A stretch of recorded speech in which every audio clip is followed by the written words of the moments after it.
উত্তরায় milestone school and কলেজে গতকাল যে মর্মান্তিক বিমান দুর্ঘটনা ঘটেছিল তারই প্রেক্ষিতে আজ সারা দেশের মতো চট্টগ্রাম শিক্ষা বোর্ডের সামনেও শিক্ষার্থীদের আন্দোলন হয়েছে এবং তাদের দাবি এক ও অভিন্ন শিক্ষা উপদেষ্টার পদত্যাগ। এই দাবিতে তারা দুপুর থেকে এখানে জড়ো হয়েছেন।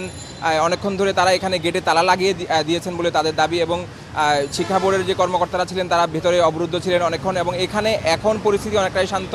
আমরা দেখতে পাচ্ছি যে আইন শৃঙ্খলা বাহিনী মোতায়েন আছে, পর্যাপ্ত সেনাবাহিনী, পুলিশ এখানে মোতায়েন আছে এবং শিক্ষার্থীরা তাদের দাবি দাওয়া বলার পরে তারা চলে গিয়েছেন।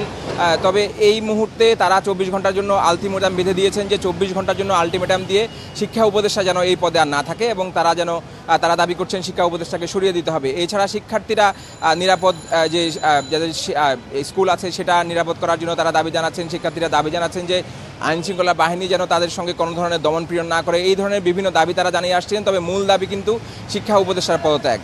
তারা শুরুতেই শৃঙ্খলাবদ্ধ ছিল, তাদের কিছু দাবি ছিল, সেই দাবিগুলা শিক্ষা এখানের যে শিক্ষা ভবন আছে শিক্ষা চেয়ারম্যানের মাধ্যমে তারা ঊর্ধ্বতন কর্তৃপক্ষের কাছে পাঠিয়েছে।